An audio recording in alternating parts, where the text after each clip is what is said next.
everybody. How are y'all? All that way. Thank you all for being here. We are so excited to have the Long Range Facility Planning Committee restarting. Many of you were on the committee last time, which would have been 1920 when y'all started. And then in 2020, you had a little pause, right? And so it's only 2021. We're close to getting back to normal. So we're excited you're here. We're excited to start this conversation, and we know it's an important one for our school district. Thank you all for being here. Thank you for your willingness to serve. We did have some people who've either moved or rolled off, so there will be some new faces in this group as well, as we've added some members just to make sure we get full input from across our community. But we want to say thank you to everyone who is here. By and large, this is mostly the committee who has already gone through a good portion of this and kind of has the history around this issue and has had a lot of conversations. And so we know y'all already spent a lot of time on this issue. We thank you for being back to spend more time with us. I'm Holly Morris-Kuntz. I'm the new superintendent in Dripping Springs ISD. I've been here since May. I'm excited to be here and excited to have a fast-growth conversation with y'all today. I'm going to introduce two other people who are here who are going to be helping facilitate. If y'all were here last time, you should remember them. But I'm going to let Scott introduce himself and then also David. Thank you again. I'm Scott Leopold of Cooperative Strategies.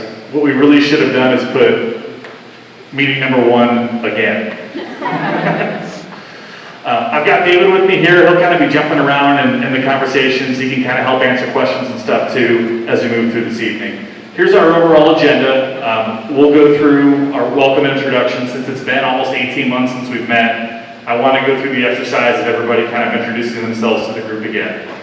Overview of the meeting. Our goal today is to really kind of reorient what our goals are, what we're trying to do. I want to focus on the middle school conversation this evening. If we're not completely burned out, before we leave, what I'd like to do is just kind of review where we left off a year and a half ago at high schools, but not talk about it. Just run through what we were talking about so that we can kind of be thinking about that as we prepare for the next meeting.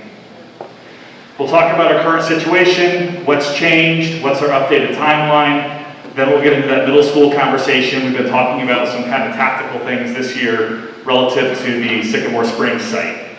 We'll then review what we kind of went through in 2019-20, and we'll have a reflection about what we need to make recommendations, and we'll also discuss our next steps. So here's our revised timeline. We're here at the beginning, October 4th. We've got a meeting in 2 weeks. And the hope is in that meeting that we can kind of finalize what we're going to present as far as options to get feedback, and we'll be presenting those options to the board on the 25th. We'll have an online survey where we can collect feedback from the community that'll be open for at least 3 weeks. In the middle of there in November, we'll have a community meeting where people come in person to kind of share their feedback outside of the survey. We'll then have another board meeting to review that feedback and get some guidance from the board so that we can help focus and develop recommendations here with this committee. We've got our third committee meeting scheduled for November 15th, where we'll be developing that final recommendation. We'll be presenting that to the board December 13th, and they'll hopefully be taking action in January. So that's our kind of revised process to pick this up and get it over the finish line this school year. So at this point, what I'd like to do is I'm just going to kind of pass the mic around, and we'll go from table to table. And if you could just introduce yourself, why you're on the committee, and if you have students in the system, which schools you're affiliated with. So we'll start over here. Hi there, I'm Amy Baker. I'm the principal secretary at Sycamore Springs Elementary. I'm on the committee because Sheila Lamb sent me an email. I have a kindergartner at Sycamore Elementary with me. Hi, I'm Kelly Raymond. I'm the principal at Cypress Springs Elementary, and I'm on the committee because I have been in the community a long time and am very invested in the community's growth. And I had 3 graduates of our system. So they went to Rooster or DSE, Walnut, and the middle school and the high school.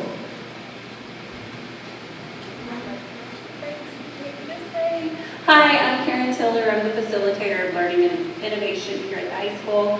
I am a taxpayer and a parent, and I've been on this committee, I don't know how many times, but happy to be here. Hi, I'm Daryl Pearson. Whoa, that was loud. I'm Daryl Pearson. Been a parent in the district for quite some time. Both of our children have just exited the district. Happen to be very familiar and passionate about this process, and and about our community. So I'm grateful to be involved and look forward to participating. I'm Garrett Crum. I have 3 kids in the district, and they're all in the same school for the first and only time, all at Sycamore Springs Elementary. We have a 5th grader, a 3rd grader, and a pre-K-er. I'm on the committee because I love our growing community, and I love our school district, and we can do a lot of good things with this committee. Hi, I'm Tania Thomas. I have 3 kids in the district. 2 have already graduated, a 2015, a 2016, and a 2025. I'm here as a taxpayer, parent, and community member. Hi, I'm Angela Gomez. I'm the principal at the high school. I also have 2 kids in the district, a 3rd grader and a 1st grader at DSC, and also a community member. Hi, I'm Jennifer Rodriguez. I have 4 children, 2 graduates, and 2 here at the high school. Everybody went through Walnut and DSMS, and I've served on the committee for several years in different iterations. I'm glad to be here. Hi, I'm Natalie Farmer. I'm assistant principal here at Dripping Springs High School, and I'm on the committee because I come from a fast growth comparative district. My former district was Bernie ISD, and we went through these same types of growing pains. And the decade before that, I was at Belton ISD, and they were going through those same types of growing pains. So over the last 20 years, I've been in 2 school districts that are where we're at right now. Hi, Jamie Eubanks, principal of Dripping Springs Elementary, 2 children in the district, pre-K and 3rd grade, and I'm on the committee because I also care about the growth of the district.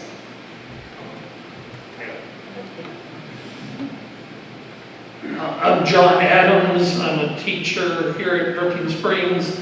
My wife and I had 3 kids that graduated, started and finished, and none of them were in jail, so the education was mighty fine. I think the only reason I'm on the committee is because if I stick it out until January, I will have been on the committee for 20 years.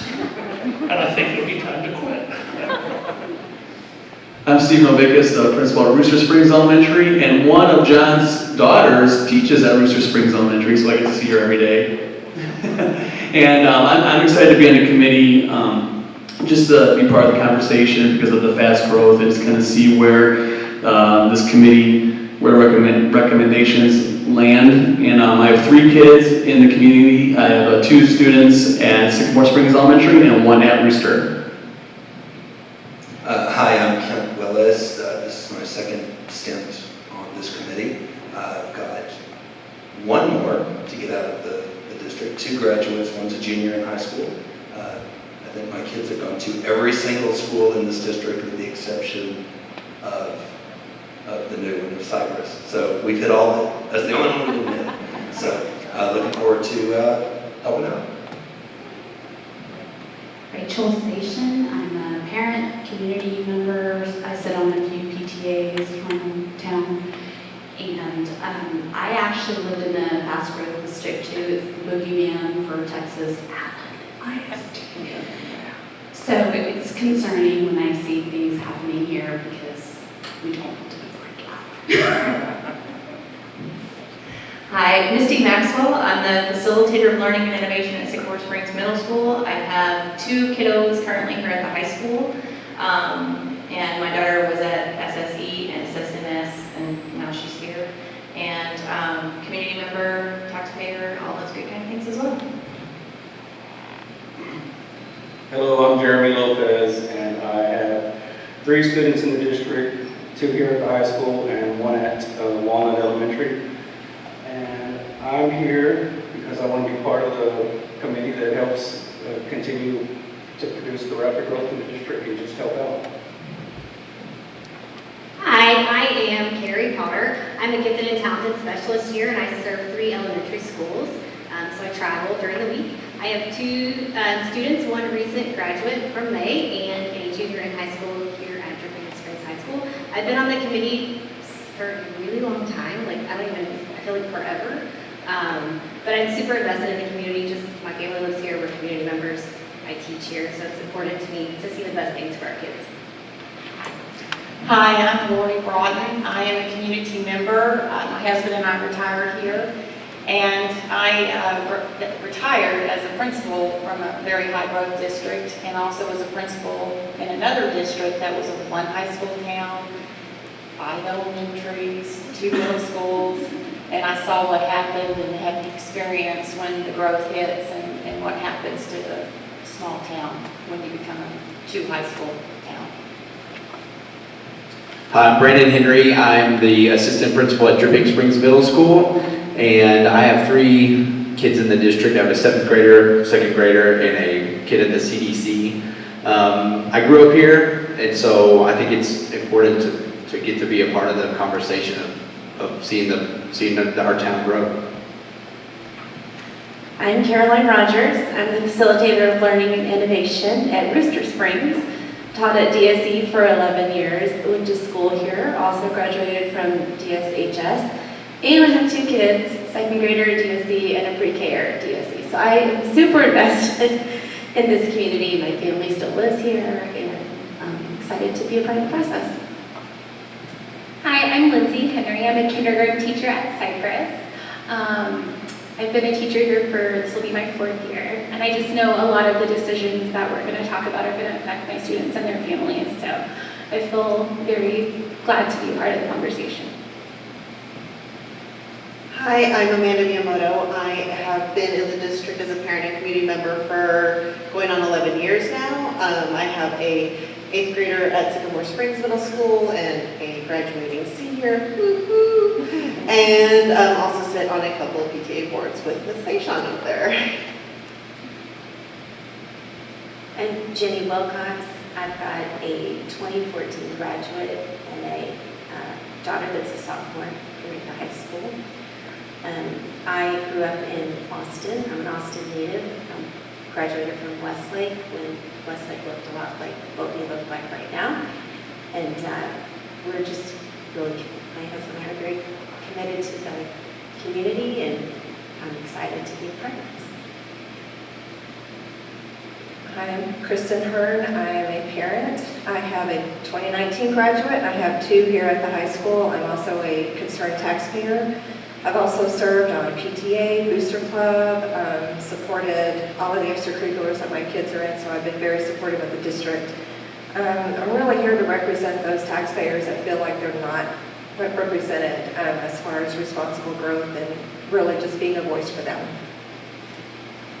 Hi everybody, Julie Zitter Velasco, and I have 3 students in the district, 1 at Rooster, 1 at Sycamore, and also 1 here at the high school. I have been here for 15 years. I've seen the growth. I've seen more stop signs and lights added on 290. I also have a strong background in development and design, and I think I can just bring the lens to this group for sensitivity in that respect. Dustin Cloutier. I have 2 children at Sycamore Springs Elementary School. Here to help assist and reach our districts making smart decisions for our community and our children. I'm Mallory Shackelford. I am the instructional coach at Dripping Springs Middle School. I have 2 children in the district, both at Rooster, a 9-year-old and a 6-year-old, and just looking forward to helping out.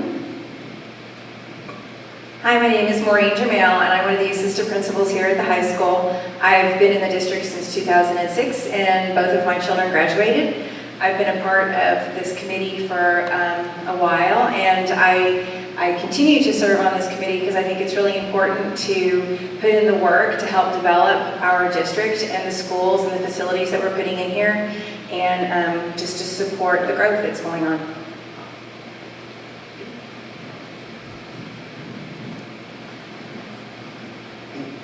Hi, I'm Michael Brock. My family and I moved here 19 years ago so we could be a part of this amazing district, and we're thankful to have seen all of our kids go through here at one point or another. We have 6 kids, down to 1 in the district at the high school, and just thankful to get to be a part of this process and part of the group and part of the conversation as we move forward in the future, and hopefully use a little bit of my background professionally to help contribute to the conversation. I'm Dana Deal. I'm the principal of Sycamore Springs Middle School. And I have 3 kiddos, 2 that have already graduated, and 1 who is a junior this year at the high school. And it's great to see so many people that have been around the community for so long. I used to shop at the Super S, but fortunately 6 months after we moved here, they built the HEB. That was a great day. So. Mark McConaughey. I'm here primarily because I'm deeply troubled by what I've seen in past bond processes, from teachers and community members being silenced with the 2018 bond, to fiscal responsibility, to the admin being prioritized after the district admitted to not, effectively not being transparent with taxpayers that it was going to cost double what it was when we had the funds, for instance, to expand Sycamore Springs. Instead, that went to the admin expansion. So I'm deeply troubled by that. On my background, I've been involved in this community on the political aspect for over a decade now. I guess I've lived here for over 6 years now. I have a son who's 4, and so we're in the process of deciding whether he goes to public schools, where we have a lot of concerns with Dripping Springs, or whether we seek alternative education options. In that respect, on me in my career, earlier in my career, one of my first jobs was on a state education finance committee, and part of that was allocating and managing funds and resources for school facility construction statewide. So in that respect, I see a lot that goes on in Texas that I see as fiscally inefficient. And for instance, Dripping Springs does things like build schools that aren't ADA compliant with regard to sound and a bunch of other things. So I see these grand, architecturally magnificent buildings that aren't necessarily functional for students. So I have a lot of concerns about the whole process, and hope that some of that can be resolved in a way that's fiscally responsible, especially since we're going to be more than doubling, per what Gearing said, with a $400 million budget, the district's total debt levels with this next bond. So we got to service that debt in a way that people can still afford to live here in this community, and keep it why we all want to live here in the first place. Hi, I'm Angela Stewart. I am a parent, and I sit on the Sycamore Springs Elementary School PTA board. I have 3 kids, 2 that go to Sycamore Springs Elementary, a 2nd grader and a kindergartner, and I have a 3-year-old who will be going there in a couple of years. Hi, my name is Gay Clausen. I'm an interventionist at Walnut Springs. I've been in the community since 2004 and a teacher here since 2005. I'm just committed to seeing this district move forward in a positive way. Hi, I'm Cheyenne Barber. I'm a 2nd grade teacher at Cypress Springs Elementary, and I'm on this committee because I'm invested in the growth of our community and want to make sure that we are making the best decisions for our students. Hi, Jared Woods, Director of Bands here at the high school. This is my 19th year here. My vested interest is as an employee who provides extracurricular opportunities, is also a voice for the fine arts. Hi, my name is Susie Robbins, and I have 2 kids. My daughter graduated from the high school last year. My son is a sophomore here. We moved here 6 years ago because the district that we were living in, which we loved and we still love, we have many dear friends there, did not plan for growth in an efficient way, and it is really leaving a lot of the kids at the top and the kids at the bottom have different scales out of the loop and without opportunities to participate in a lot of ways. I'd really hate to see that happen here, and so that's why I'm involved.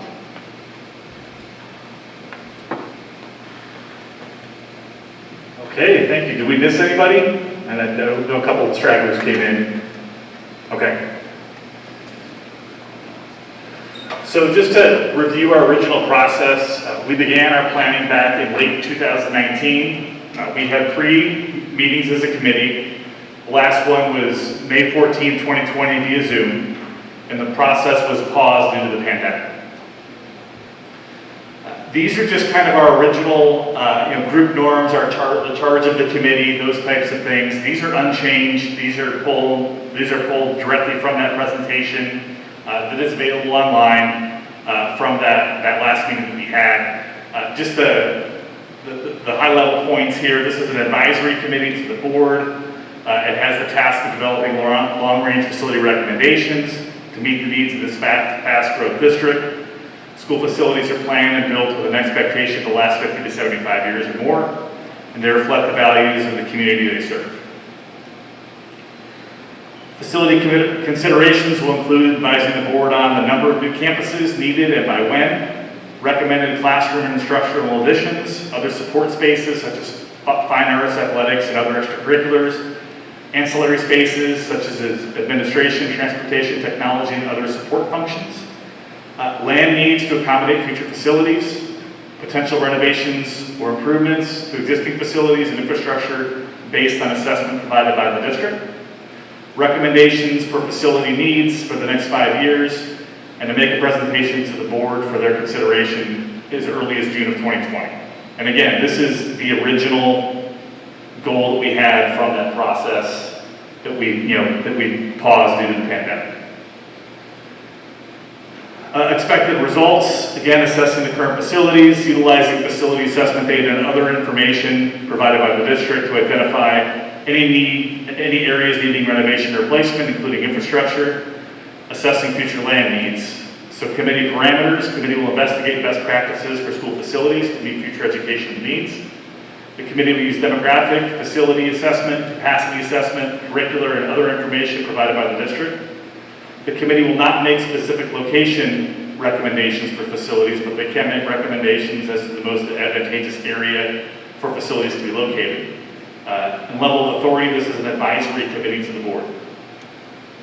Just our norms: transparency, consensus building, be present and prepared, respectful to others, open-minded, respectful discourse by actively listening, again, consistent, punctual attendance, honor everybody's time, respect all members and the process. All means all. Students, community members, taxpayers, use tax dollars efficiently and effectively, act in an effective and open dialogue, be willing to learn and open to new ideas, modeling lifelong learning, remain student-focused, exhibit fiscal responsibilities through data, keep students and staff needs in the forefront while considering the community, keep student needs in the center of decision-making. Okay, this is what I really want to do. If you recall back from our original process, we talked a lot about the middle schools. So we've got Sycamore Springs at 850 students. We've got Dripping Springs Middle School at 1,200. And we'll talk about this in a lot more detail. You may remember we did kind of an exercise where we talked about, what's too big, what's too small.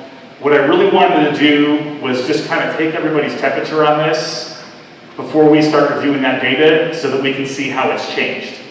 And so I've got this QR code that you can just scan your phone. It's a quick survey. It's got 2 questions. It talks about, what is the appropriate size for a middle school? What is the appropriate size for a high school? Or for a high school? And then there's other if you want to provide any other ideas. But I just wanted to kind of go through this to kind of see where everybody is. So if you want to take 2 or 3 minutes, feel free to bounce any conversations off anybody sitting at your table. Raise your hand if you've got any questions or if you have no idea what I'm talking about.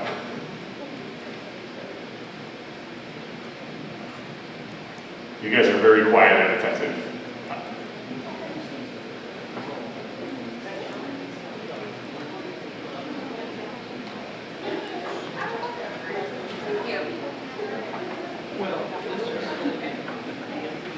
And if you're unfamiliar with the QR codes, I'm pretty sure both Apple and Androids, if you just open up your camera app and point it at it, it'll give you an option to click on a web page.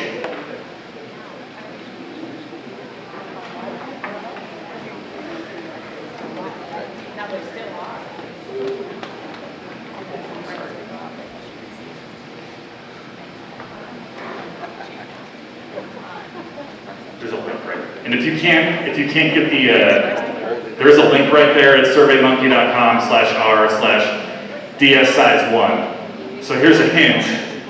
There's a survey 1 and there's a survey 2. And after we talk about everything, we're going to come back and we're going to ask ourselves the same questions and see if we change our minds.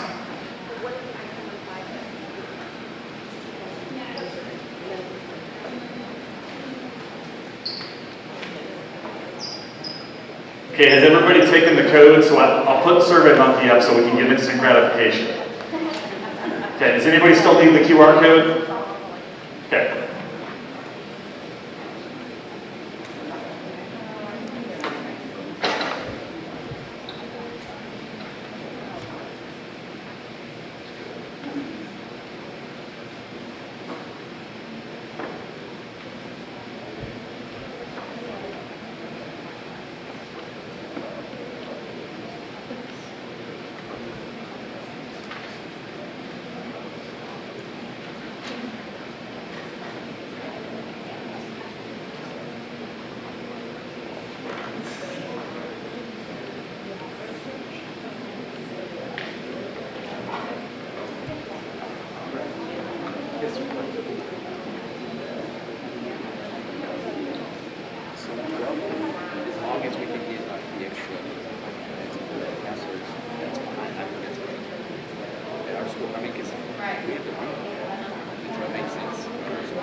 Okay, let's take about 30 more seconds, then I'll tally. We've got 35 answers so far.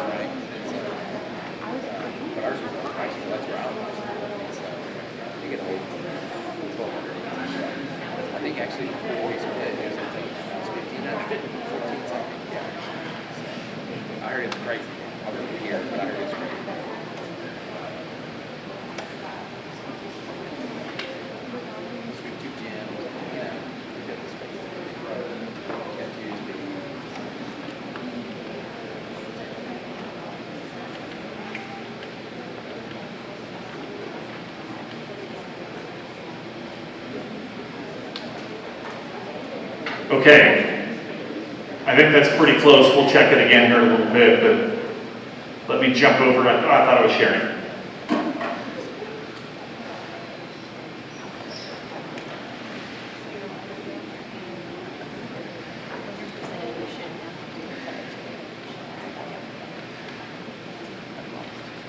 Okay.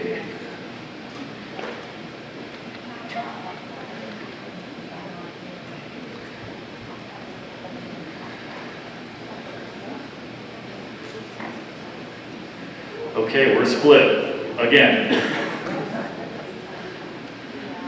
Okay, so we've got 36 responses, 13 say 850, 15 say 1200, 2 were unsure, and then we had some others as well. A 650,000 students with a core of 1200, 900 to 950, 1,000. Okay, moving on to high school.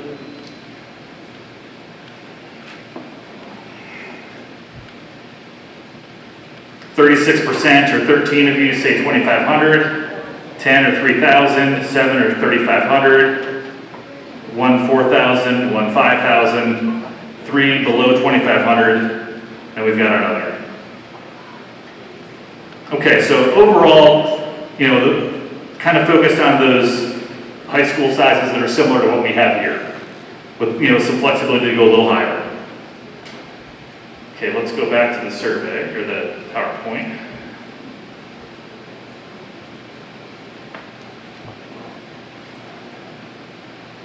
So this is what we said in 2020. We were more kind of leaning towards that 1,200. We had a lot more unsure. And now we're much more concise of a group now, and that's a good thing. 19% were at 850.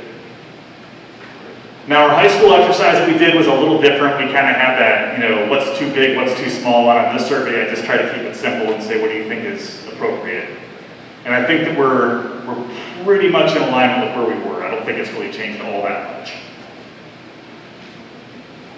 Still some stragglers out here that, like the idea of having it larger. Okay, so now we're kind of getting into what's changed. And so what I have up here now, this is our updated PASA enrollment projection data. This is for the middle schools. Again, enrollment has continued to grow. We have not returned to our pre-pandemic levels, but we're close. I was looking at that data today. I think that the district-wide projection in 2019, I think was a little over 8,300. District K-12, and we're right around 8,000. So we're close to where we would have been before the pandemic. We haven't gotten all the way back there. So what this shows us, this shows us our projected enrollment at the middle schools. So here's Dripping Springs, here's Sycamore Springs, and then we start highlighting the utilization, and again, utilization is the enrollment divided by the capacity of the building. Remember, we're 1,200 at Dripping Springs, we're 850 at Sycamore Springs. And so this year, based on the projected data, we're at 114%. We hit that 120% next year. And then this shows us what our student margin is. So we're essentially 241 students over that 850. And you can see what happens to it over time. And this is just based on kind of status quo. This is no new buildings, no boundary changes. This is just what happens to the enrollment if it goes unchanged. And so we know we have overutilization at Sycamore Springs. And the one thing I think just to keep an eye on here is we do hit that 120 mark at Dripping Springs Middle School in 26-27. So just remember that it's not just Sycamore Springs is the issue, it's the more immediate issue, but we're going to get there at Dripping Springs Middle School too. So here's our high school projections. Capacity 2,500. We're projected to hit that 3,000 threshold, that 120% in 25-26. So that's our high school enrollment. So I'll talk about this in a minute, but we had conversations with the Sycamore Springs Middle and Elementary staff a couple weeks ago, and one of the first questions that was asked in this meeting was, how the heck did this happen? How did we find ourselves talking about, scrambling to put portables on Sycamore Springs Middle School? What caused this? And one of my questions that I asked was, well, how did the actuals compare to our original pre-COVID projections? And so in 2019, the district-wide projection for this school year was 8,308, and as of I think last week, our total enrollment was 8,002. And so we've got revised projections, and that's what we just showed here. These are the revised projections. But this is comparing what those 2019 projections look like compared to the actuals. How did we find ourselves in a situation where we need to put additional capacity for next school year 22-23? The middle school enrollment last year, 2021, was below our pre-COVID projections, and there was uncertainty associated with enrollment rebounding from the pandemic. That's the best answer that I can give you. Yes, sir? I was just going to ask, if you just when the school board knew that Sycamore Springs was going to go with capacity and actually adopted, they were not on capacity recommended. Is that not a valuable explanation for why it's on the ground? Because the school board made that decision? That could be part of it. I mean, I'm just trying to present the data, but this just kind of shows where we are. I mean, we've had a pandemic to deal with as we've gone through this. So I want to talk now just in detail on that discussion that we had. We had a meeting on September 21st. We wanted to collect feedback on mitigating overcrowding for the 22-23 school year and possibly 23-24 at the Sycamore Springs campus. And so we started this conversation out with kind of two different approaches. The first one is pretty simple, adding modular or temporary classrooms to the site. So our benefits are, it's simple, it's a temporary solution. Challenges, the community may not support it. It doesn't necessarily expand the capacity of the core spaces. The other thing that we talked about was maybe getting creative with the schedule.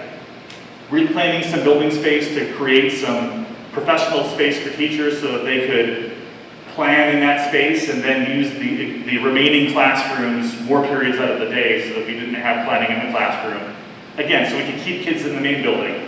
But there were going to be some sacrifices as far as the schedule and how it worked.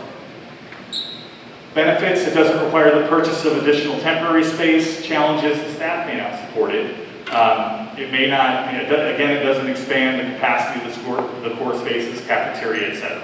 But that's kind of what we talked about with that group. We then had arts and crafts time. And what we did is we had this site plan where we kind of worked with Clint, with facilities, and kind of identified areas where we could potentially put modulars or portables on the site. And so we kind of highlighted this crosshatched area. This is kind of the main egress loop. And this is something that we wouldn't necessarily want to have students crossing all the time. So we did have some areas where we could put students that are outside that loop, but we tried to keep it in there. And we wanted to just have the conversation like, well, what happens? Could we put modulars on the playfield? It's there, it's flat, it's only for 2 years. What do you think of that? So this is just a very open conversation we had with that group. This is just a little more detail on that enrollment. What we wanted to show here was that our need for additional classrooms. And so in 22-23, we have a need of 4 between both of those buildings. And when I say that, I'm looking at the elementary school and the middle school combined. Right now, the middle school is using, I think it's 4 or 5 spaces in the elementary portion of the building. In 23-24, that need would be 8, and then in 24-25, should the addition be the direction that is chosen, we could have that new capacity available. And there is even the possibility, I mean, this is conservative, we could possibly have that additional capacity in 23-24, but we just wanted to be prepared for what would happen if we needed to use it for an extra year. And so these are the results, from that group. Had about 45 or 50 individuals kind of go through this exercise. Should we modify the schedule to keep students in the permanent structure? For example, traveling teachers. The majority said no. There were some that said yes, and there were also more that said that they needed more information and kind of made that decision. Do you prefer the traditional 2-room portables or the larger modular classroom buildings? And the building that is currently on the Sycamore Springs site, that is a traditional 2-room portable. We talked about modulars, which are larger buildings that are kind of assembled on site that might have 4, 6, or 8 classrooms with some circulation space inside so that students don't have to go outside between classes if they're in that module. People were definitely in favor of those modulars. We also asked the question, does it make sense to put the elementary students out in modulars because they're relatively self-contained throughout the day? They stay in their homeroom, they don't travel around. Or should we, consider putting the middle school kids in that program? And as far as the feedback goes, we had a pretty good split between elementary and middle school staff. And so it's not like the middle school people voted to put the elementary people in the portables. It wasn't like that at all. But overall, that response was, put the middle school programs into the portables of the module. We then asked the question, what is your favorability of those different sites, or those different possible locations on that map? And if we kind of go back here, you can see, the favorite location was what we kind of call that north lawn, which is, going too fast, right here. So that's that area that's kind of north of the cafeterias back here. So that's kind of on the north side of the building there. No one wanted to do the play area, so we had abject hatred for that. And then the main bus loop didn't get a lot of support either. We talked about some of those other bus loops, but pretty much, people like the idea of having the north lawn because it was the least disruptive. And as we went through the exercise, we could easily fit 3 or 4 traditional portable buildings on there, which would be those either 6 or 8 classrooms, depending on what we needed, or we could, get perhaps a 4-pack modular on there, or maybe 2. And so that's again kind of where this group kind of came up, and this is the output from that. Their consensus was really using this area to put, hopefully some modular buildings or some portables to help support the middle school program, which is right here. Here's the middle school classrooms, here's the elementary classrooms, and that was the location that they preferred. So that's kind of that short-term solution. Now we're on to kind of those possible pathways. So we talked about the idea of putting an addition on Sycamore Springs Middle School to get its capacity up to 1,200 so that it would be comparable to what we have at Dripping Springs Middle School. And then Middle School 3 would then, the necessity for that would then become driven by the capacity issues at Dripping Springs Middle School. And so that wouldn't be necessary until 26-27. And so it does kind of delay that to 26-27.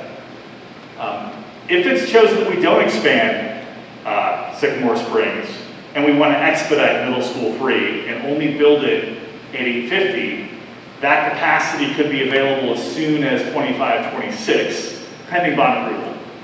And that would require up to 24 temporary classrooms versus the 4 to 8. And that's because we have that additional growth that we'd have to accommodate at least another year or 2. And so we, instead of having 139, we'd be up to 198 and then 218. So we'd be looking at more buildings on that site to be able to accommodate that.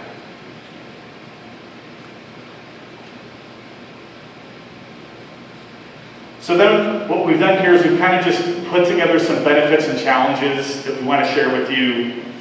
So if we want to make our middle school size standard that 1,200, and we put the addition on Sycamore Springs, effectively delaying Middle School 3, All three middle schools at the end would be similar sizes.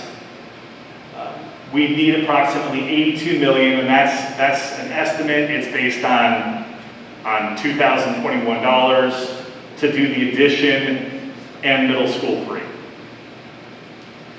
We would have operational savings and economies of scale with 3 middle schools at 1,200. Some challenges that we could have: additional construction that will congest traffic around Sycamore Springs, larger capacity. Middle school would create additional traffic in that area as well. We're going from having 850 at the elementary school and 850 in the middle school to having 1,200, so we're talking more car traffic, more bus traffic. So the middle school size standard, if we want to go to that 850, and so no addition at the middle school, expedite middle school 3. Our benefits, it kind of keeps that smaller middle school feel, keeps traffic pretty much the same around that current site. Eventually, the middle school enrollment will exceed that 3,500. And so this will require middle school 4 at 850 before 2028. Does that make sense? So we won't have enough capacity if we don't do the addition at Sycamore Springs and we just do middle school 3 at 850. We won't have enough capacity to get us through that projection. So what I've done is, we'd essentially have to build 2 middle schools in the next 10 years, and that cost is $114 million instead of that 82. And so we'd still have that misalignment with our capacities because we still have Dripping Springs, which is already 1,200. So that could cause some feeder pattern issues as well. It will require temporary buildings on the Sycamore Springs Middle School site longer due to the construction timeline of Middle School 3. We can get the addition at Sycamore Springs online quicker than we can get Middle School 3 just because of the construction timelines. I know that's a lot to digest, but I wanted to try to just kind of lay this out to kind of show you the pros and the cons to each of these. Yes, sir? So how does that compare to the long term? We got projections in late 2019, early 2019 regarding total population. I think 1,200 is about 5 middle schools total. We have as a district based on current You mean to build out? Yeah, where's that total number of schools? I think it's 5 versus 8 or. I think that's, I don't have that right at the tip of my brain, but I think that sounds about right. Because we went to 850 with 2018 bonds, and then all of a sudden that plan was no longer actionable based on the data we got a year later after the bond passed. So I just wanted to make sure from a cost standpoint, we had a plan that's counted by all. Yeah, this doesn't get any better as we go later. I think one thing that we need to consider is that, and I got a slide on this, is that your operational cost per student running middle schools at 850 is going to be higher than if you're running middle schools at 1,200. And that's just because you're running more administrations, you're running more principals, and that's just something to consider as we talk about this. Yes? So one of the things that I'm confused about is that the district middle school is not at capacity. Why would we be there? So I think the question was, Dripping Springs Middle School is not at capacity. It seems like we could put students over there to do this. And I think that this is something that was considered in the.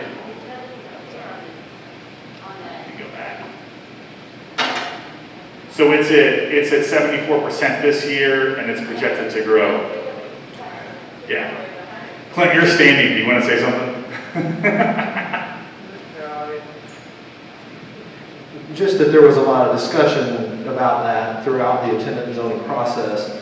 I think it's important, yes, there's capacity there in the short term, but looking out to 2025, 2026, you look out over the next 5 years, you're exceeding the 120% capacity. So if you move those students, let's say you moved 100 students or whatever, into Dripping Springs Middle School, you accelerate that, which then also accelerates the need for Middle School 3 faster, and you're most likely moving some of the same students twice in a short period of time.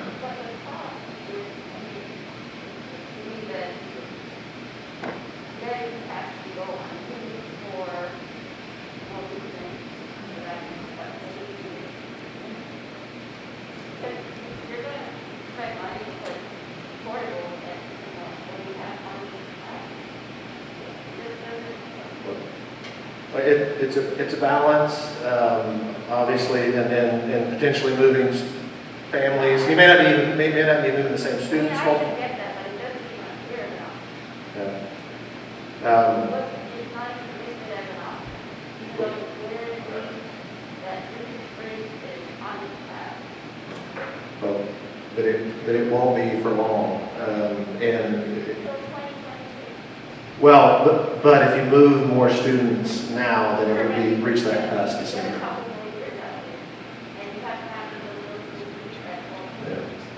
And you also have to think about impacts on families, because you're literally, in order to do that, you would be driving past one middle school to get to, you'd be driving past Sycamore to get to Dripping Springs, basically. So I think what her point is that we have this excess capacity. As we go to the community, do you think that we should, possibly consider the option for something like cap and overflow? And so what cap and overflow is that's when basically you close enrollment at a school, and if a new student moves in, they're just enrolled somewhere else. They'd be sent to the second middle school. Sure. I don't know what that is. I'm sure we can come up with, yes, a lot of people, even myself, not, you might get inconvenience, but the thought of putting portables or on Sure, that's something that we can look into for next time. I think what I would be curious about would be the transportation implications. So how much is it going to cost to transport students? Yeah. all those things, my point is that it should be considered. Sure. It should be less off of it, thing that it's like, we need over. That's why we're here and we have a committee. You guys are supposed to come up with the ideas too. Okay.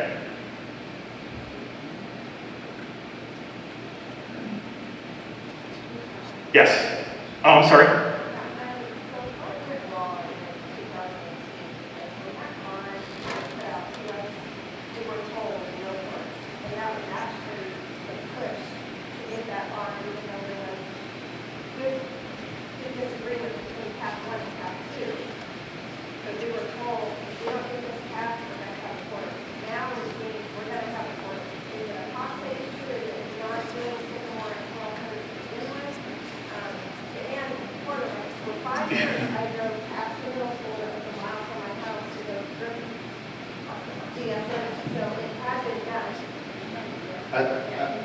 So I think one answer to the question about what was talked about in 2018 versus where we are now, had we not had the pause for the last 18 months, the bond election would have very likely already occurred and that project would have already been in the works. So there's an additional, yes, we would have had to potentially had a portable or a couple of portables for a year, but we would have already started the project, either the expansion of Sycamore Middle School or Middle School 3 would already be underway.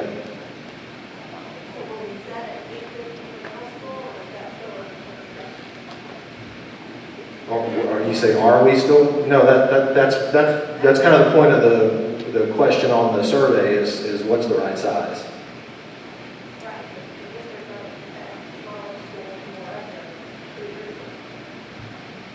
Well, but now we're making decisions based on the long-term growth as it is currently. Yes. So I just wanted to reiterate what Kristen's saying. The biggest thing that people I talk to are disappointed the SISD with is the broken promises. The portables that we now have middle school students in the elementary. I understand there's some weird bathroom stuff there where they have to go to the other schools, use the restroom facilities, is what I'm hearing. There was concern in this committee in 2014 and again in 2018, combining the middle school and the elementary, about these kids will only be together during certain times when it's ideal to do so, or to keep separate the rest of the time. And now, because the school board adopted this new attendance zone plan, we have middle school kids in the elementary, which is again a broken promise. And so is this committee, like, I'm not going to defend breaking promises and I don't think the district should either. When you're making promises to voters to fund these projects, I think you need to keep the promises, and that's the biggest thing that folks are concerned about. And to her concerns about attendance zones, all those plans are public on the district's website as to what that would look like with the different attendance zones that PASA recommended to be all of the projections.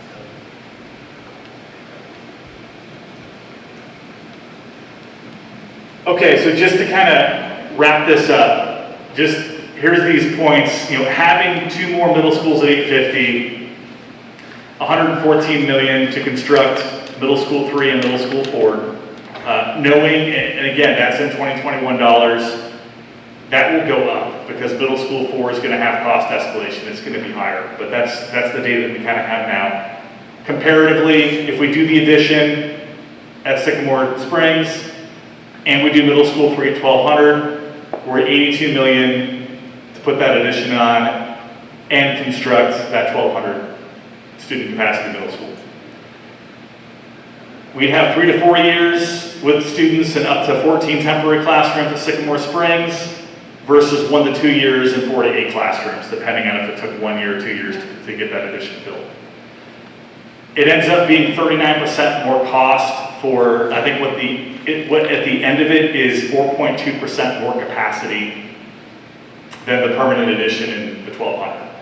And so these are just kind of those points that I wanted to make sure that as we're having those middle school conversations, those thoughts, even considering also those operational differences, if this changes the mind at all. Yes?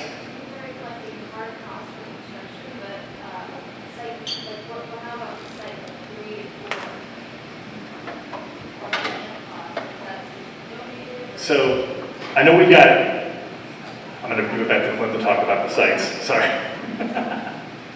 So, I'm sorry, the question was about, does this include, so this is construction dollars and soft costs, so like furnishings, equipment, technology. In terms of the site, we obviously have the site at Sycamore. We own 2 additional sites that would house future middle schools, one of those being in Headwaters and the other one being the Garden Hill site. So we own 2 future middle school sites, and we also own 2 future elementary sites.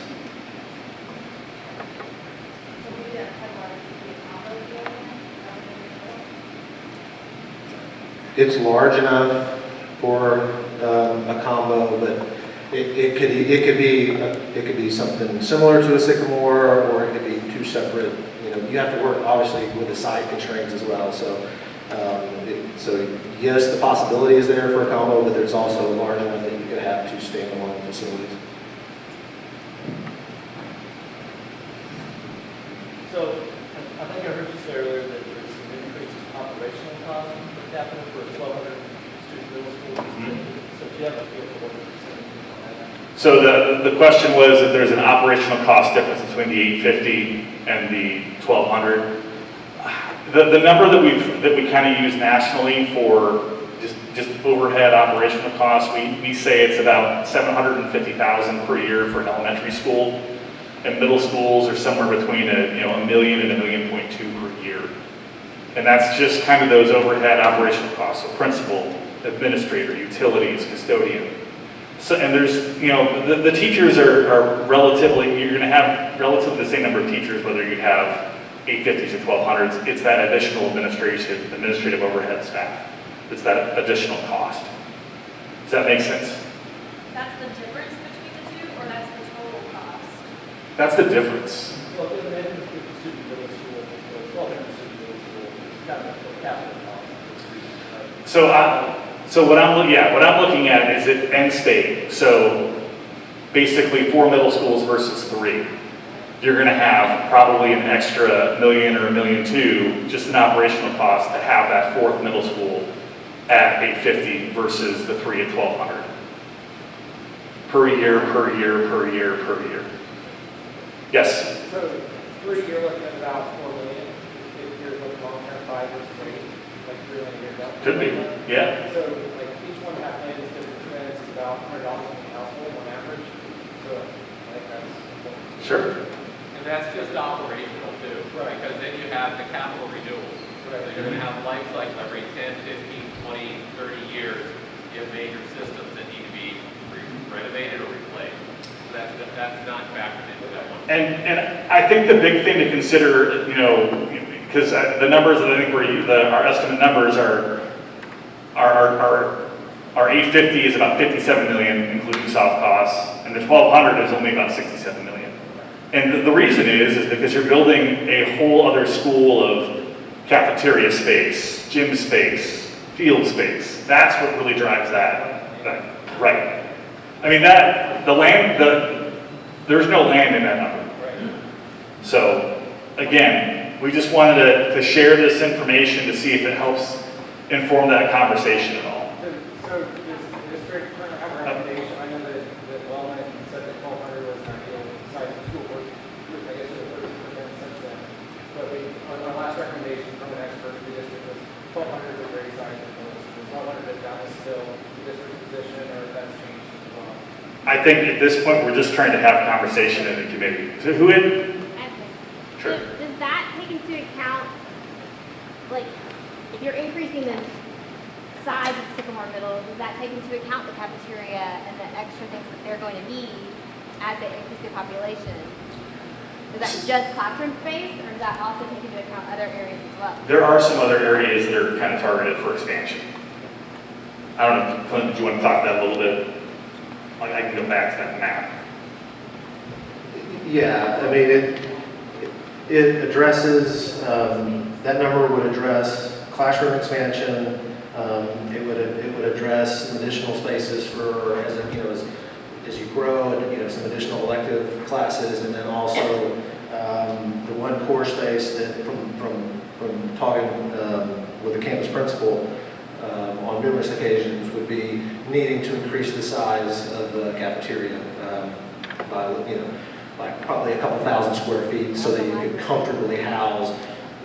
Basically what you're talking about is with 3 lunches, up to 400 students per lunch, and so we would add probably a couple thousand square feet to the cafeteria to make that more manageable. Okay. Just real quick, nothing excites me more than school finance, and we've been talking about dollars a lot. I think they can hear me. Okay. I just want to remind everybody there is a ton of research that says smaller schools give better results.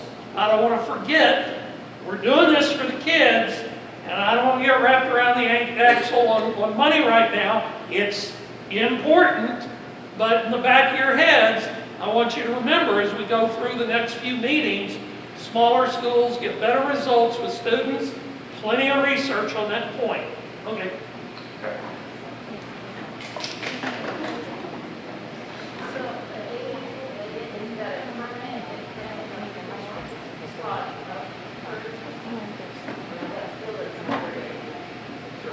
That's the permanent expansion.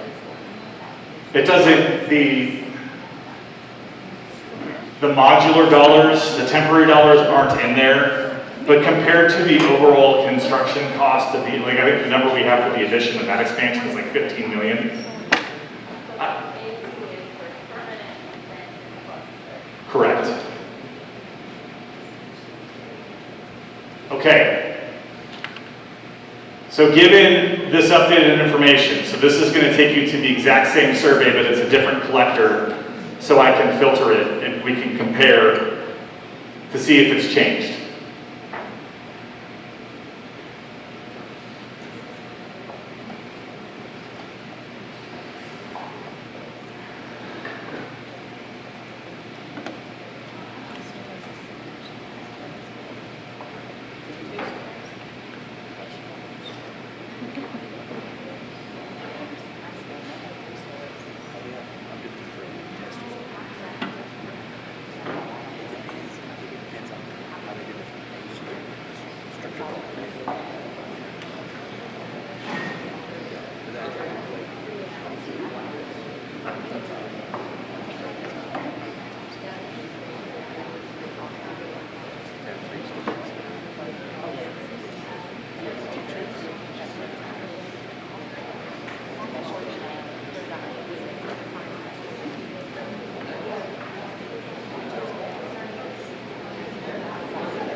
Which you could probably do, which you can do.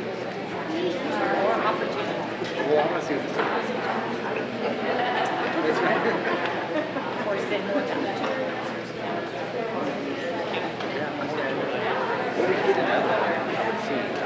that would be my biggest question.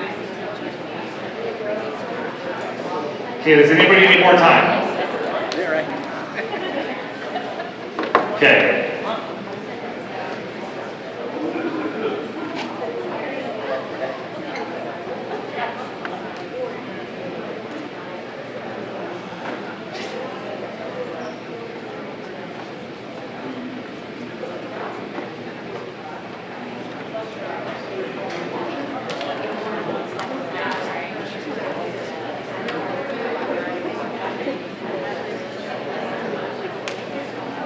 That's why.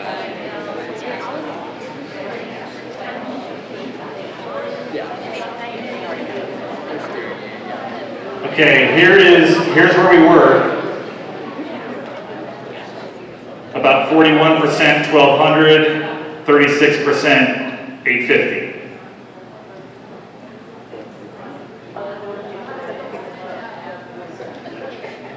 And so now we're 48%, 34%. I don't think it changed very much. On this discussion of school size and efficacy for students in education and behaviors and those kinds of things, we'll do some more digging and get back into some of the data on this. And just, it's not a linear graph, right? The smaller you get, the better, the larger, the worse. It's a bell curve. There's a sweet spot, and it depends on lots of things like socioeconomic status. It depends upon the number of FTEs that you can afford for those per capita, per kid in there. And there is, I work with a lot of districts where we have too small issues, under 350, can't resource those kids. It's really hard. Also, you can get too big, obviously, and sort of joke that's kind of the Lord of the Flies. Like the kids are ruling themselves. You can't get your handle on them, right? There is the sweet spot. So when we're asking the question, 850 to 1200, we're not asking large, small, better, worse right now. We're asking where is that sweet spot for Dripping Springs? Knowing that there's diminishing returns as you go too far on either side of this. And based on our experience, you're in the middle somewhere. 1,200, 800, very common sizes for middle schools across Texas in mid to large size districts. So you're not off the rails. You're not an outlier in either direction here. Just to like sort of way setting here. And then lastly, just with PASA, we've been working with their data since 2013. This is an extraordinary time. Districts around the country that we work with, on average, have seen a 3 to 5% decline. You're about 3.5% from what you projected. So again, you're smack dab in the norm in terms of that impact. So I just high degree of confidence in those numbers. Sir. So within school finance, you're dealing with like fixed budgets, right? So if you have $1 million, is it better spent on smaller campus sizes with more admin head, or is it better spent to pay your teachers more and smaller classroom sizes? I mean, that's what I'm interested in, is how we allocate resources most effectively. Is it smaller classrooms? Is it smaller campuses? Like, where are we going to get the biggest bang for the buck? Yeah, the answer is often like you got to dive into the weeds a little bit, because a larger school does not mean larger classrooms, and a smaller school does not mean smaller classrooms. The classroom, where the unit of instruction is what matters in terms of that ratio, right? And again, you can fall off the rails, too large, too small. You're not going to do that with either one of these decisions. This is some multivariate analysis somewhere where we can see that smaller classroom sizes or smaller school sizes, which has a bigger statistical impact on which has a bigger impact, yeah. And teacher pay, all these different variables. there's a lot. Yeah, and that's just on the side you can control. It's the who are you serving when all those variables you can't control, which makes the data messy. Okay, so So these are, believe it or not, that's most of the content I have for the evening. And so this is kind of just overall discussion that I think we wanted to have at each table and we can report out. We've kind of been reporting out as a whole, but I think it'd be good to just have some focused discussion on this for maybe 10 or 15 minutes and we can report out. Do we have consensus on the direction for middle school size? I don't think we do. But I think we should still talk about it and what can we ask the community to kind of help give us direction? I mean, do you think that this type of exercise is good to take the community through, or do we just ask them how big should we make middle schools? If they're going to have enough information to know, or it's just going to be what kind of what they're used to and what they think. And so let's take about 10 or 15 minutes and just think about how can we stage this issue for the community to get some meaningful feedback to help give us direction to come to a recommendation. And if it helps you think about it too, if your table can't come to consensus, that's what we're asking about, at your table can you come to consensus? If you can't come to consensus at your table, what could get you there? See if you can ask that question at your table, and that can help illuminate this question with the community as well. Thank you. We can ask the community to help us guide us to recommendations. And if we could just have one person from each table report out, we'll pass the mic around again. So who wants to speak?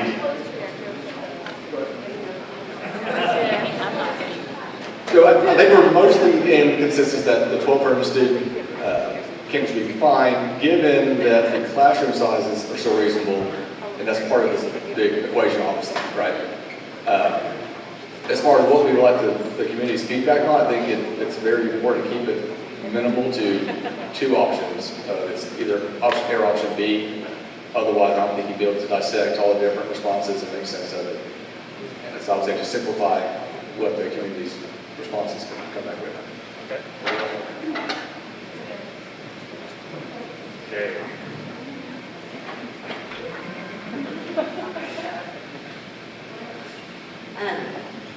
I would say exactly the opposite.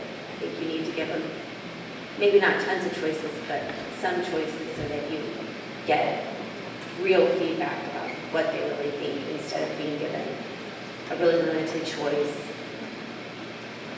that may not match what their actual thought process is. We did not come to consensus where we each have a different opinion, but we each understand each other's opinion. And I don't think that any of us feels like the other is necessarily on the wrong path. It's just, we are going to have to figure out as a community some of these choices, and then we're going to have to move forward with the choices that are right. So we leaned to the 1200, and I was actually initially would have preferred the 850 because I had a child at DSMS. It's last year before it split with Sycamore Springs, and it was not a very positive experience for her when it was at 120% capacity. She still kind of doesn't view it very positively 5 years later. But I do think, and we agree that 1200 is the way to go. I think some of the things that might be good to get people on board with that is a couple more data points, like it's essentially the class of 22, this graduating senior class, maybe ask those students, what was your experience? What could have made it better or worse? And then also the staff that may have been around serving at DSMS that last year. What was their experience there being in that size school, and what, again, could make it better or worse? And so, yeah, what could we do with staffing and school design to help with a larger size school like that not be the same issue that we kind of saw 5 years ago? Take it a different route this time.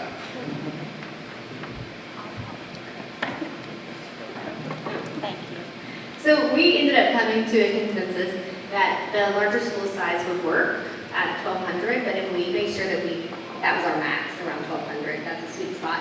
And I honestly was at the smaller school viewpoint until we got into the discussion, and it made me think about if we give the community an opportunity to give suggestions, that we also need to give them some information, because I was looking at it just through my lens. So then when I heard it from a middle school perspective and other educators and principals, right, and learned, oh, I didn't look at it from that perspective, I didn't think about that. So I think that it's important that we share with the community some pros and cons of big and small schools so that they can have a more educated look at what they like and what they want, not just, well, this is what I think I should do, this is what it should be. 3 is better than 4. 3 schools is better than 4, cost-wise. Oh, and we did look at cost too as well, right? We looked at that, we talked about administration needs at 4 schools versus 3 schools, scheduling and the opportunities that it offers to students when you have a bigger campus. You have the opportunity for different scheduling opportunities, transportation, lessen the need when you're not going to 4 schools, and the operations costs involved.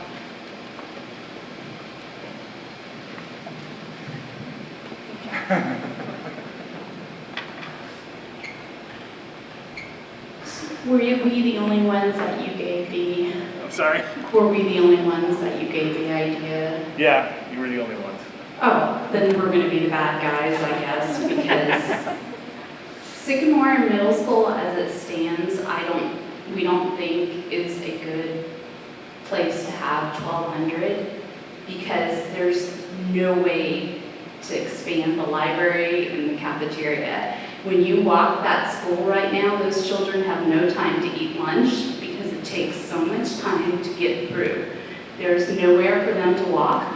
The teachers, the custodians are storing stuff in the hallways.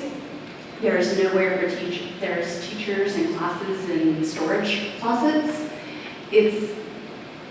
And there's nowhere to expand the band hall. There's nowhere to expand the cafeteria. There's nowhere to expand the library unless you took over the elementary side and retrofit those tiny little bathrooms and classrooms and made that the middle school, which would be cheaper than building another school or cheaper than an expansion and still be able to accommodate the children for lunch without doing something crazy like a 10 a.m. or 2 o'clock lunch and having.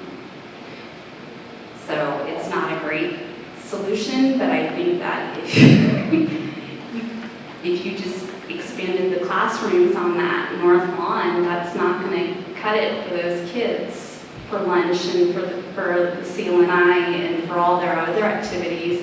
You're increasing that traffic to the point where you're going to have to do some crazy scheduling for the 6th graders going on a different time period. I don't want that for my students. I'm the PTA president. I don't want that for my teachers. I don't want that for my principal and admin. I don't want that for any of them. I think that we're going to start losing them. And we've already had a lot of trouble this year filling in spots for counselors and for teachers. So I don't want to lose the really good teachers that we managed to retain. And I think that's going to happen if you push that campus to 1,200. I think it would work for another school, but not that one. That's not where we started when we built that school. It was not, they talked about maybe being able to expand it, but they didn't build that cafeteria or the CLNI or those commons or the hallways to accommodate that. There's no room in the band. The kids do choir outside, not because of COVID, but because there's no room. There's just not room. They're tripping over boxes because there's nowhere to store anything. And that's not going to change by adding some space in the north lawn. And adding to the back of the cafeteria takes away the space that they were sitting in right now to do, what do they do, the Gaga pit? Gaga ball out there. They're middle schoolers. They need Gaga ball time. They need I'm serious. They need that outside time. And I think it's going to seriously damage their mental health to try to push that school beyond what it was intended for. Okay, a couple things. That solution, it requires you replacing the elementary school somewhere. And so that's not an easy thing. It's just an idea that I kind of threw out there just to kind of see what happened. So, I'm the out-of-town consultant, you can throw stuff at me. Okay. So we came to a consensus of 1,200 for the middle school with the caveat that it's properly staffed and there's a proper space for students. And to Rachel's point, having worked at Sycamore my first 2 years here, I do see the constraints of that site housing 1,200 students. For the second bullet point, John and I agreed that we need to give the community all the information.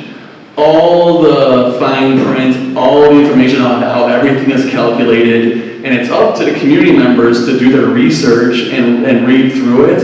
I think a lot of times people just look at bottom lines and they're like, I don't like that number, but there's a lot behind it and there's a lot of work that went into it and there's a reason why you got to that number. And I think also just emphasizing that what we said at the beginning of this meeting, is that we're focused on kids, that we're making these decisions for our students. And so I think if we can get that message out to the community and then they give us their feedback and then go from there. Actually, I'm gonna throw in the old historical perspective because I'm old and historical.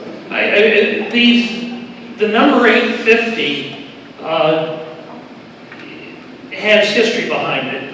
There was a facilities group at one point that said, yeah, that's the size we want our elementary or our middle schools to be and our elementaries to be. And 2,500 is what we want the high school to be. At the time, we actually wanted a smaller high school. We wanted a second high school 10 years ago, but we didn't have the bonding capacity to do it. So the community members at that time agreed to what they thought were very large numbers, 850 and 2,500. And when you build a facility to handle that, you can build it with expansion in mind, but that makes for a more expensive building at the time. And that's why you've got a middle school like Sycamore that cannot easily be expanded. This high school had a master plan and was designed to be expanded. The library, the administration spaces, the cafeteria, they were all designed for 2,500. If we try to blow past that, somebody's got to tell Mr. Woods that we need the band hall to expand the cafeteria. I don't want to tell him that. Somebody else is going to have to break the news. It's not designed to be expanded that way. So it's tough to take a decision that was made 15 years ago based on cost at the time, based on what the community wanted, and retrofit and try to expand that. Now this committee can decide now that going forward, we want 1,200 student middle schools and 1,200 student elementaries, if that's what we want. But it's going to be very difficult to retrofit these things. So you don't want to let decisions in the past completely straitjacket you, but you have to be aware of the context and why those decisions were made at the time. They need to inform what we do now. But it's very difficult to take these buildings that were designed for a certain size and were not designed to be expanded, with the exception of the high school, and we just completed that expansion. It's very difficult to do that and do it in a cost-effective way and a way that works for the students. And if you're going to talk to the community and get input from them, you got to make them do their homework so they give you an informed opinion. It can't be an informed opinion from a set of bullet points that they read in 10 minutes. That doesn't work.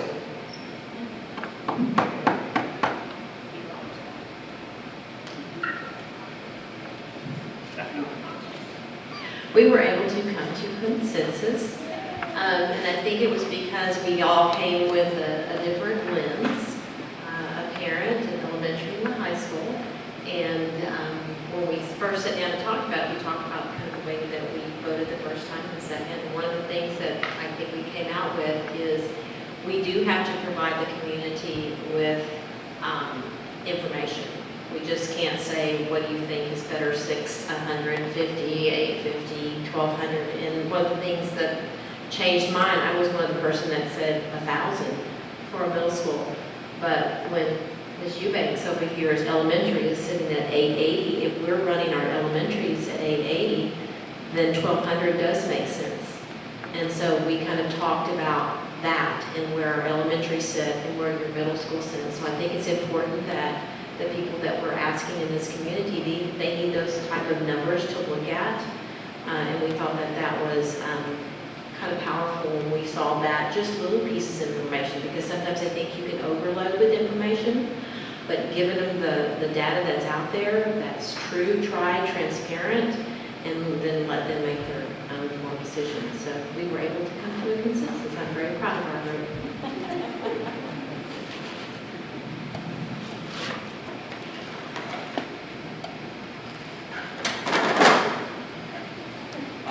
We were able to come to a consensus after a little bit of debate. We talked about 1,200, and we didn't always start there. And I respect John's opinion. I always value it, and I came from the perspective of, well, smaller, better.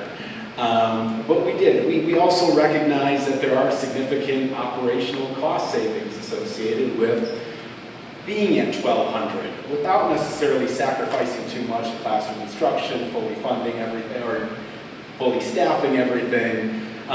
We also recognize that as part of the other discussions that we'll be having as a group, that I'm hoping, we're not always going to go with what's the most operationally least expensive way to do things. And if we go to the community and we share with them, look, this is what we're talking about, and we know we're going to be coming back to you at some point, and we're going to say this is going to be the more expensive solution operationally. But remember the middle school discussion. This is where we went. So all of this, I'm hoping, as we work together, ends up being a compromise of working together and taking different viewpoints and listening and making decisions. That's kind of what we did is our little table here. Sounds like other tables did the same thing. And anyway.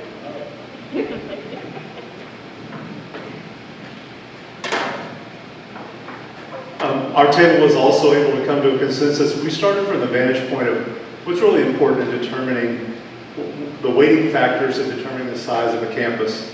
We'll start with question number 2, where we start. When you talk about polling the community or getting input from the community, this group here is fortunate to have a lot of educators in the district here. And where we felt it was really important to start is with polling the people who run and manage, administer these campuses every day. Because you'll find some very important things when you do that. Not about what the community feels, because many community members might have an idea, but they don't run and manage campuses every day. We talked about, we came to a consensus on middle school. We started talking about each level. That there's some real tipping points administratively, generally, at 850 in an elementary school, and 1,200 at a middle school, and 2,500 students at a high school, that some real tipping points in terms of how you manage those campuses, and how districts oftentimes struggle to staff those properly so that you can actually manage them effectively. But one of the challenges you face is you're going to want to ask the people that run these campuses right now, what's most effective for you? And what you'll find oftentimes is lunches and class changes get pretty manageable unmanageable on the secondary level if they're not staffed properly and student head count gets too high. So just food for thought. But where we landed with that was at middle schools, it would be a great idea to plan them for a 1,000 student campus with a 1,200 student core capacity to be able to expand over time. In a community that's growing like Dripping Springs is and will be, you'd plan that 1,000 student campus with a 1,200 student core capacity, which buys you time for a rolling sequence of bonds that's coming for this community to be able to plan properly so you mitigate the amount of portables and all the pain that comes along with it.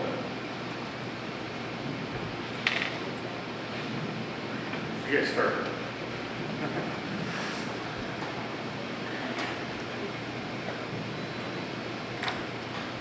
We did not come to a consensus. We had a great discussion, though. That was a lot of fun. I'm going to struggle to summarize where we landed because I don't know that we landed anywhere. I think there's room to consider 850 or 1,200 in our minds. We heard from a middle school principal that some pretty strong sentiment that administering an 850 student campus has some real advantages in terms of culture, in terms of oversight of the kids, in terms of community that you're building. And he mentioned that he knows every student's name, and at 800 he feels like that's possible. At 1200 that's less possible. When you have 1200 students, having multiple assistant principals sends people to different people at different times, and maybe you lose a little bit of the coherency and the cohesiveness of the community. So I think Dan made some really strong arguments for that. But there's also sentiment that we have to be fiscally responsible. So in the end, when we talk about reaching the community and asking them, or asking for their input, I think it's important that we look at not just the dollars and cents and present not just these numbers, but also the pros and cons of the culture that we're creating and what that community is like for our kids and also for our staff. I don't want to lose our staff in this. I think the slide that all means all, and I'm trying to remember, it was students and community and taxpayers, was that right, in the brackets? And I would add staff to that, because this is my personal soapbox, so I won't presume to speak on our group, but since I have a microphone, I see our staff as an incredibly important piece to this puzzle. I work in facilities, but I think the staff and the way we treat our teachers and the way we support our teachers and the administrators in our schools makes probably more difference than any of this conversation.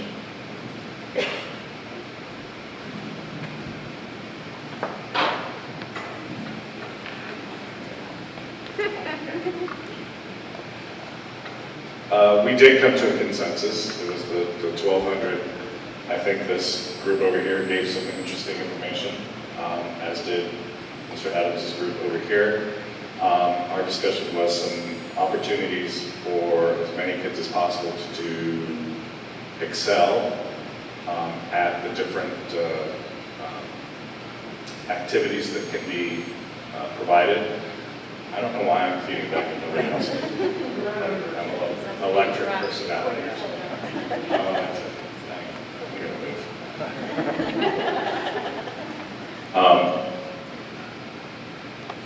As to number two, this is a bit of a personal opinion, so I apologize for speaking for you if I go out of turn. My biggest concern, based on communication through social media and other things that I've noticed that I do not participate in, other than if I'm bored, I'll look and I'm like, oh, that was a bad idea, is that as committee members, we need to be willing to actually engage with community members, like face to face, because I think that there may have been some differences at the beginning, but by the time we were done talking together, then we were able to come to consensus. Is everybody exactly happy with everything we talked about? Maybe not. But we understand that it has to be good for this kid, and it has to be good for this kid, and it has to be good for this kid, and it has to be good for this kid. And this kid's parents can't be like, no, my kid's most important, no, my kid's most important, or my taxes are most important, or this is, in my opinion, we have to be all is all, what Mr. Bragg said. Thank you. Definitely some great conversations. We have been at this for 2 hours and we're actually going to end on time. Okay, so wrapping up, I don't think we need to go through the high school stuff yet. I think we can go through that next time. What we'll do is we're going to have our meeting is the 19th, same place, same time. We're going to kind of digest a lot of this and we'll come back to with more information to continue to kind of lead us down the path. Do you want to say anything, or here we go? I'll just say thank you for your time. You can see why a committee is so important for this work. It really is a community-based decision, and the reality is in this district, we're going to serve kids in whatever size campus they come to us.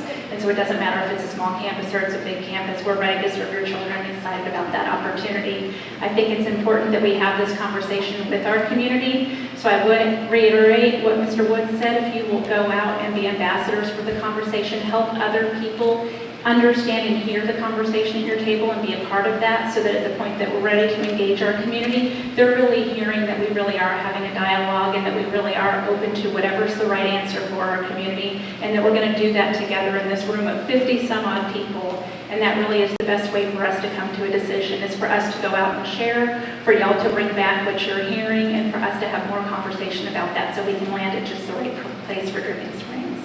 So thank y'all for your time tonight. I would recommend that you take off your name badge and leave it on the table so you don't wear it to HEB. And if you'll just leave your name tags on the table, we'll collect all those and have them ready for you next time. Thank you guys so much.